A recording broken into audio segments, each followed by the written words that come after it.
Hello, I'm Sophie, and I'm 53 years old and I live in Cornwall. And this is, wait for it, a great big fat Mythbuster guide to nutritional health. I'm going to look at the most important aspect of that, which is micronutrients. We're all starting out on our own food journey when we decide that we want to make what we eat more healthy and to work better for us.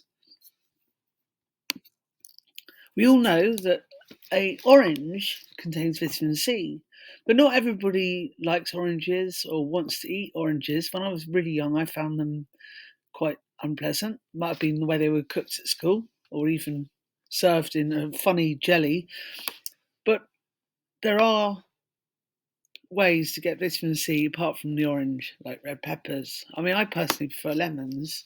They're not quite as full of sugar as an orange.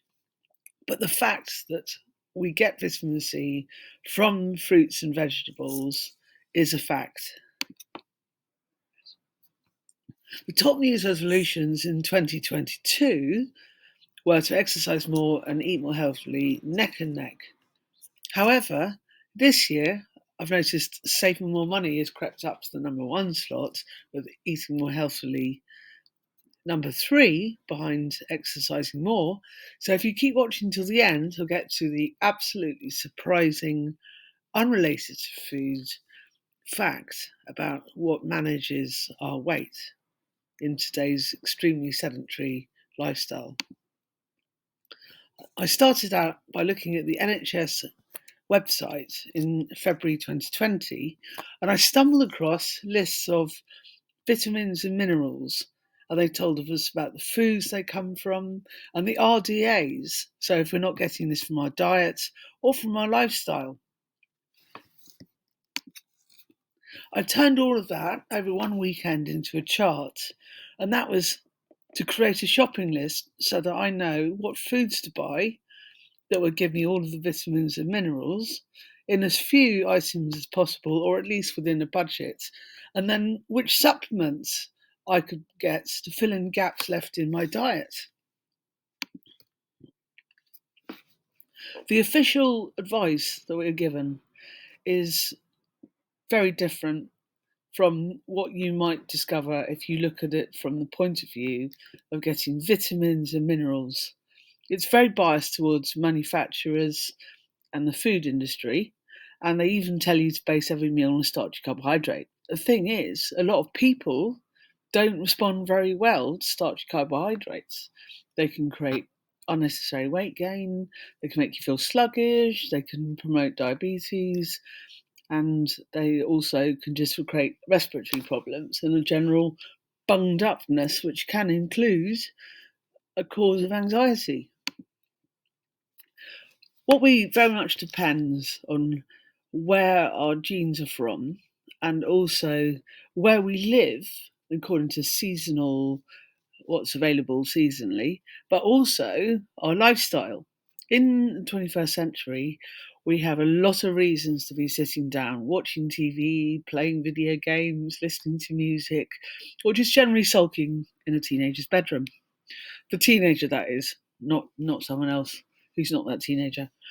But what we need to look at is how much activity we have every day.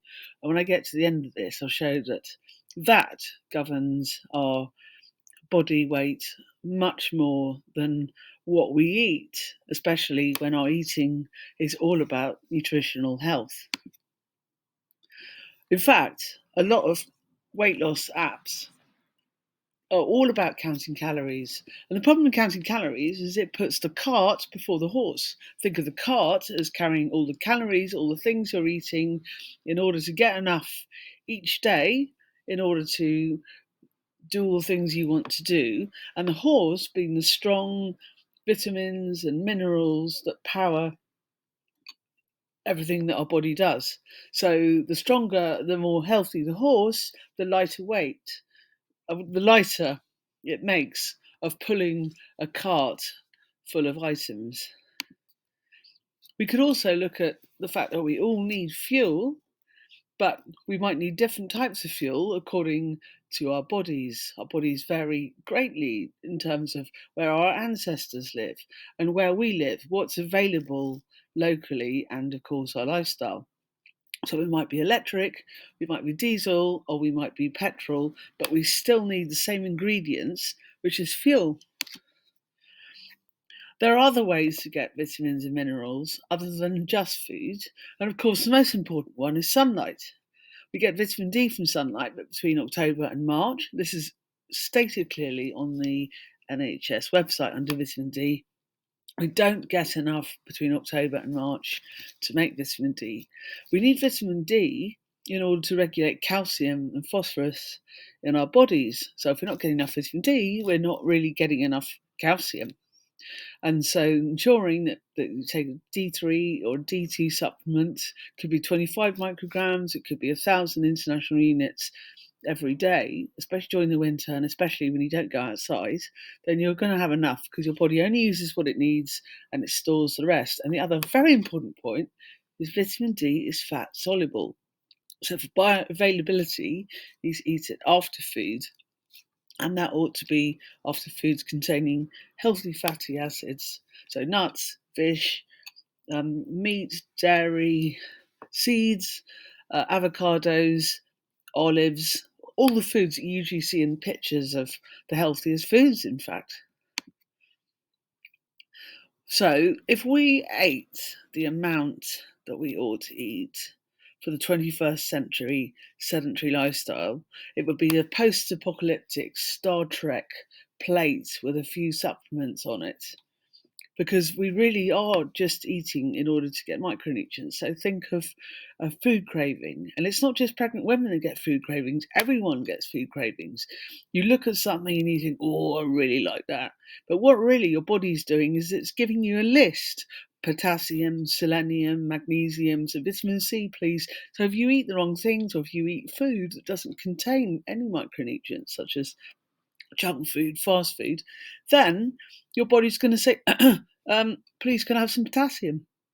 So supplements do supplement our food, and they allow us to eat what we want and then make sure that we still get our nutritional health. There are, of course, good for you, bad for yous. Very hard to find out about coffee. I've tried having decaffeinated coffee and also had yerba mate, and I find that it helps my sleep pattern. I definitely sleep better, but that's just me. We need to find out for ourselves. But red wine, there are reports that say red wine can thin your blood and it can help things move around, but that really is probably one glass of wine a day. I have met people who do very well with one glass of wine a day. But chocolate actually contains quite a few minerals that we need, and it is a dietary fat. So, in fact, having dark chocolate without milk and preferably without sugar can actually be healthy. And you don't want too much because your body will say, yeah, I've got all that, thank you. Yeah, so you won't be able to eat too much if it's dark chocolate without any sugar. So that's me, and you can find me on YouTube at So Sweet, as shown there, and I'm also at So Sweet on Twitter or X, and I can be found on Facebook and Instagram and LinkedIn as Sophie Sweetman. Thank you very much for watching.